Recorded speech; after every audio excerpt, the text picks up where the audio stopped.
Right. This is Addison Avenue, and we're down here for a couple of reasons. The first one is to give you maybe another side of how people felt in Fairview in the run-up to the 1916 Rising. When the First World War broke out in 1914, up to then, all musketry training had been carried out at a place called Hythe in Kent, in England. Because of the scale of men that were going to be needed to fight, they decided to open a second musketry school, and the obvious place for it to the War Office in London was the Bull Island, just out this way. Now, it might seem a strange choice, but from about the 1880s onwards, Bull Island had been the scene of a lot of really, really famous shooting matches.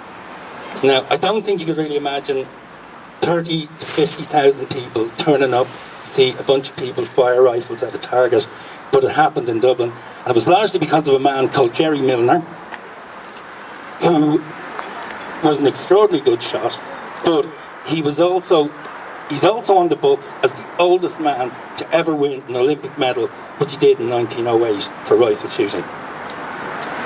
Tastes change over the years. The other reason we're here is because just over here is the Methodist Hall. Now, when they set up the musketry school, there was over 200 soldiers based there at any given time, and it became a big social event in this area.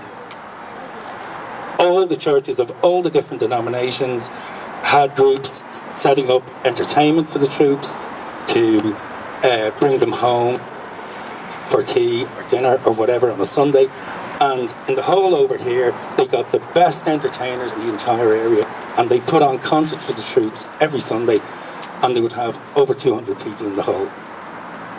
And you look at it and you wonder how. But it must have been packed, right? And it's just to give you an idea, as much as there was a lot of radicalism going on in this area, and there were quite a lot of volunteers in F Company who came from this street, there was another side to how people felt. And the other reason we're down here is because this was one of the places where there was a Jarvey stop. Now, for those of you who don't know it, a Jarvey is a small cart pulled by a horse that could take about 4 people. Right? Now, there was a man called Ernest Jordan who lived at the bottom of the Holt Road, and he was manager of British Petroleum in Dublin. And as the Irish Grand National was going on at Fairy House, he decided to do corporate entertainment. And he hired a car and took a number of people out to the Fairy House races, and they had stopped. They heard that the revolution had broken out. So they decided, get in the car, get back home. They dropped a few people off, and they got to Annesley Bridge. There was a guard on the bridge, and they said to him, look, we've heard what's happened, we've hired this car, we just want to get everybody home safely. And the first thing the guard said to him was, did Civil War win?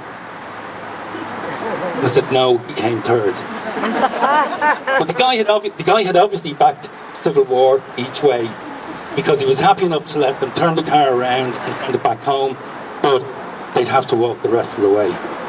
Now, they were aware that there was all sorts of things going on around them, so they got as far as this street here, and they saw the Jarvey car, and the negotiation started. And they finally hit a price of 30 shillings to get from here to Sutton. That's called wartime inflation. Now, at the same time, there were stories of loaves of bread going for up to 15 shillings. Right, so, taxi men, are there any here before I continue? There's one there. Now, Mr. Jordan got home to the Holt Road. Friend who was going to Sutton was told, I'm not going any further. So they had to renegotiate. And the final settlement was £5. That was about 2 weeks' wages. So the taxi man did all right. Now, what Ernest Jordan does say is that when he finally got out of his house to have a look around a couple of days later, there was a dead horse in the street just around here. Whether it was the taxi van, we don't know. But it might have been a bit of poetic justice, but the horse was still sitting there about 8 days later. It hadn't been cleared away. Okay.